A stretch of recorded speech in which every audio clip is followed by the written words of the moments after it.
Le tourisme se porte à merveille sur la côte. Elle séduit de plus en plus d'alémaniques, notamment, et plusieurs offices régionaux se sont d'ailleurs vus octroyer un label récompensant la qualité exceptionnelle de leurs prestations. Avec nous, François Briand, bonjour. Bonjour. Vous êtes le président de Nyon Région de Tourisme. On a pu l'évoquer à plusieurs reprises sur ce plateau. Tous les signaux sont ouverts. Oui, tout à fait. L'année 2016 a été une excellente année pour notre région et on s'en réjouit.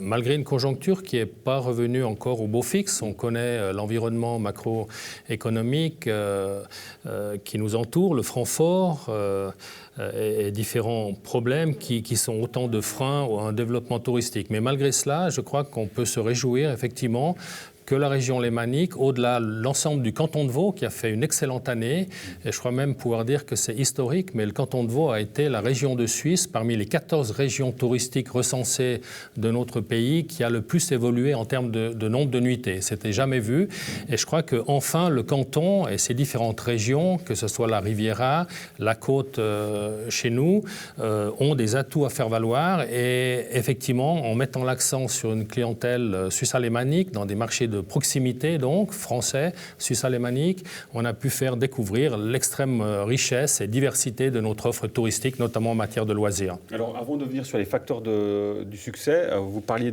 d'une conjoncture difficile. Si on prend l'année 2015, qui était présentée comme une année sacrifiée, on pense bien sûr au front fort, vous aviez eu l'Assemblée générale jeudi dernier. Cette année-là a été évoquée et finalement, c'était moins pire que constaté et prévu. Donc on a présenté les comptes 2016, oui. les résultats de nuitée 2016, avec une augmentation pour la région de la côte, enfin du district de Nyon, de plus de 20%. Donc c'est effectivement, si on compare cela à l'évolution du tourisme suisse, qui est en légère régression de moins 0,3, le canton de Vaud a progressé de plus 4,5. Donc notre région se profile effectivement comme une région qui a très fortement augmenté. Alors il y a l'ouverture de nouveaux hôtels qui favorisent l'évolution de ces statistiques, bien sûr, mais globalement, encore une fois, on peut se satisfaire d'une évolution extrêmement favorable pour notre région. Alors naturellement, 2016 a été évoqué à l'Assemblée générale. 2015, c'était une perte de 3,8% des nuitées, qui était une perte moindre que ce qui était attendu.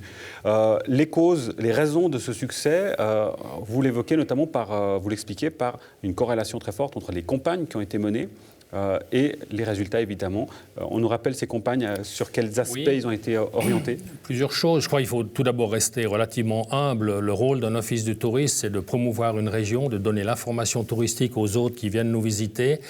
Des études sérieuses ont démontré que le critère décisionnel au moment d'un choix d'une destination est influencé à hauteur de 20% par les offices du tourisme. Donc, mais sachant cela, ce 20% peut être important. En ce qui nous concerne, nous avons développé une stratégie maintenant depuis 4-5 ans qui met en évidence ce qu'on a appelé des domaines d'activité stratégiques ou des thématiques plutôt que des destinations. On estime que si on fait la promotion de notre région, notamment sur le marché suisse-alémanique, il est plus important de parler de thématiques, l'art de vivre, la culture, les traditions, le patrimoine, l'art de vivre, les événements et festivals, très nombreux dans notre région, plutôt que de dire « venez à Coppet, Rolle ou Nyon ».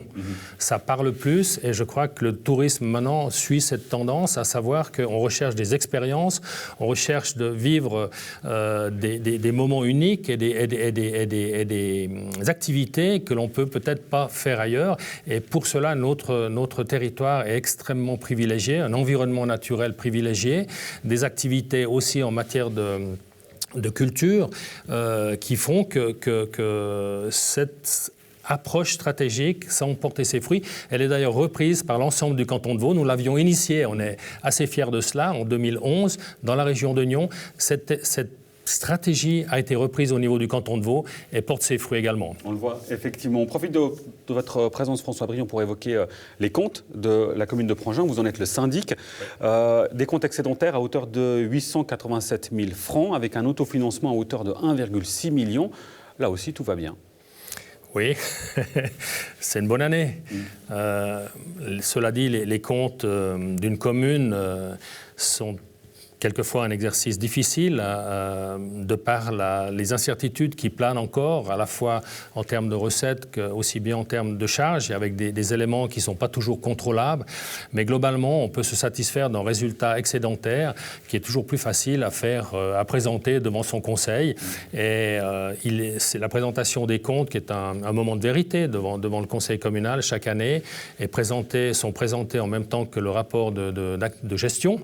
Et les deux documents sont passés à l'unanimité des membres du conseil, ce qui est toujours encourageant, est une preuve de soutien et de confiance envers l'exécutif d'une commune. Cet excédentaire de près de 900 000 francs, qu'est-ce que vous allez en faire ? Donc, ce qu'il faut dire, peut-être, l'excédent de recettes était même supérieur à ces 900 000 francs, en chiffre rond. On avoisinait les 2 millions de francs, et on a d'ores et déjà créé quelques provisions dans la perspective, justement, de ces incertitudes que j'évoquais, à savoir les factures péréquatives que l'on reçoit chaque année du canton. Il faut être prudent. Il y a une réforme de la péréquation qui est en route. On sait que les communes un peu plus privilégiées devront être solidaires des communes un peu plus pauvres. C'est le principe même de la péréquation financière et facture sociale. Donc, en prévision de cela, on s'est mis de côté un certain nombre de provisions qui a réduit notre excédent, mais c'est une petite augmentation du capital, mais qui est logique. Et on essaye d'avoir un autofinancement suffisant pour pouvoir financer les projets à venir que l'on a l'intention de mener au cours de cette nouvelle législature. Une dernière chose, dans quelle mesure est-ce que cet excédent est lié à des contribuables particulièrement fortunés? On le voit que dans certaines communes, il y a une crainte de dire, là on est bien parce qu'il y a ces contribuables, mais du jour au lendemain, s'ils partent, on sera dans le rouge. C'est le cas à Prangin? Alors, on a toujours le risque des contribuables s'en aillent, mais on a l'opportunité d'en recevoir d'autres. Donc, il y a un jeu de balance qui se fait. Oui. Cela dit, je ne le cache pas, les bons résultats de 2016 sont liés d'une part à une augmentation sensible des recettes fiscales dans notre commune, et on s'en réjouit. Ça veut dire aussi que des gens trouvent leur marque et se sentent bien au niveau de la qualité de vie qu'ils trouvent et élisent domicile dans notre commune. Et puis, d'autre part, par une gestion globale, maîtrisée des charges par rapport au budget tel qu'ils étaient prévus. François Briand, merci beaucoup. Vous restez avec nous puisqu'on va continuer de parler de Prangin avec la Société de développement de Prangin, la SDP, qui fête son 100e anniversaire, vénérable anniversaire, ce vendredi 30 juin, demain. La SDP qui invite tous les Pranginois à célébrer l'événement au château de Prangin.